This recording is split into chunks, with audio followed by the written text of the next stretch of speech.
Masih ingatkah Anda dengan sosok remaja bernama Bowo Alpenlibe atau Bowo TikTok? Beberapa waktu lalu, nama Bowo Alpenlibe begitu viral sebelum TikTok setenar sekarang. Itu karena Bowo Alpenlibe main aplikasi TikTok dan memiliki banyak penggemar. Namun, hal tersebut diiringi dengan banyaknya hujatan para warganet bahkan tetangganya, dan berpengaruh terhadap keluarga. Namun nyatanya kini mayoritas masyarakat Indonesia bermain TikTok. Kabar Bowo TikTok pun belakangan terkuak, pun dengan pekerjaan baru dan kehidupannya sekarang. Bagaimana ya nasibnya kini? Dikutip dari Tribun News, grup tribunjatim.com, Bowo sempat memberi tanggapan terkait TikTok di masa sekarang dan di masa dahulu.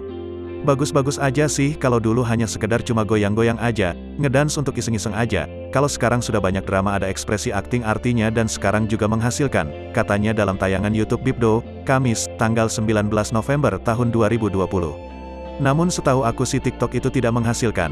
Yang menghasilkan itu endorsement-nya. Banyak online shop yang endorse tapi minta dalam format video TikTok, lanjutnya. Terkait TikTok yang kini semakin masif digunakan warganet, Bowo pun memberikan tanggapannya. Ya terserah mereka, aku di sini bukan siapa-siapa, katanya. Dulu dihujat, Bowo mengaku kini dirinya tak pernah menerima hal buruk itu lagi, namun lebih banyak yang memberikan support. Pertama-tama dulu pernah dihujat, gitu, mama sampai nangis-nangis, semua berubah. Ada yang nyesal atau enggak, ya aku sabar-sabar aja sih, terangnya. Baginya TikTok pun membuka pintu rezeki.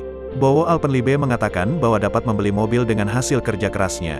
Kalau sekarang aku ingin beli rumah dan berangkatin mama pergi naik haji, tuturnya. Selain membeli mobil, Bowo juga memiliki rumah mewah. Dilansir tribunjatim.com dari Tribun Style, jika dulu sebelum terkenal Bowo tinggal di Gunung Sindur selama 5 tahun, kini Bowo telah memutuskan untuk pindah tinggal ke kawasan Bekasi.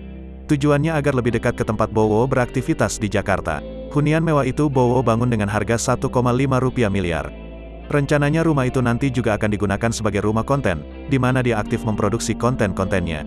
Memiliki mama sebagai orang yang menginspirasinya, Bowo memiliki keinginan untuk membelikan rumah lagi untuk mamanya.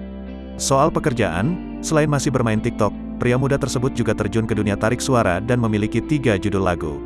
Lagu-lagunya itu antara lain, Tenangkanlah Aku, Jangan Lupa Bahagia, Mantan Ngajak Balikan. Tak hanya dunia tarik suara, seorang Prabowo Mondardo juga ingin menantang dirinya di dunia akting.